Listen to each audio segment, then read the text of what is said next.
On l'a voulu entre l'encyclopédie et le guide pratique. Encyclopédie parce qu'il revient sur les grandes dates du mouvement féministe et ses victoires, sur les chiffres clés des inégalités entre les femmes et les hommes, et aussi il valorise toutes celles et les quelques-uns qui se sont battus avec plus de 50 portraits de féministes. L'objectif, c'était revenir sur les combats qui avaient permis de gagner le féminisme, la longue marche des femmes pour obtenir le droit de vote, le droit d'étudier, le droit de divorcer, et puis les combats qui nous restent encore à mener aujourd'hui et qui font qu'on a besoin du féminisme, c'est-à-dire les inégalités salariales, le partage des tâches domestiques et familiales, l'éducation des filles comme des garçons, et puis bien sûr la lutte contre les violences sexistes et sexuelles. Aussi de décrypter les inégalités dans le quotidien, dans la famille, au travail, à l'école, et surtout donner des clés à tout le monde, à tous les âges, pour pouvoir débusquer et combattre ces inégalités. Et à la fin, il y a tout un tas de ressources, donc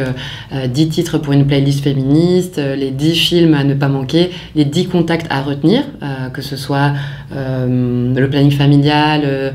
des applis pour compter le partage des tâches ménagères à la maison. Donc l'idée, c'est aussi que le féminisme, c'est pas seulement un mouvement d'idées, etc., comme j'ai pu le dire, c'est aussi quelque chose qui s'ancre dans le quotidien de manière très concrète, déconstruire toutes les caricatures qui ont toujours entaché le combat féministe, et on observe que les suffragettes comme les fémènes d'aujourd'hui ont à affronter les mêmes caricatures, idées reçues, voire les mensonges qui entourent le féminisme.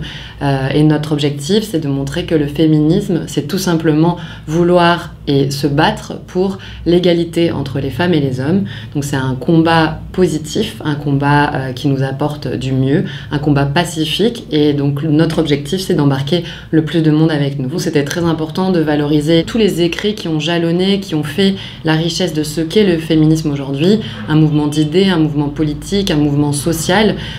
très divers, très riche aussi par ses nuances, les débats qu'il agite en interne, mais c'est ça qui fait la force d'un mouvement politique.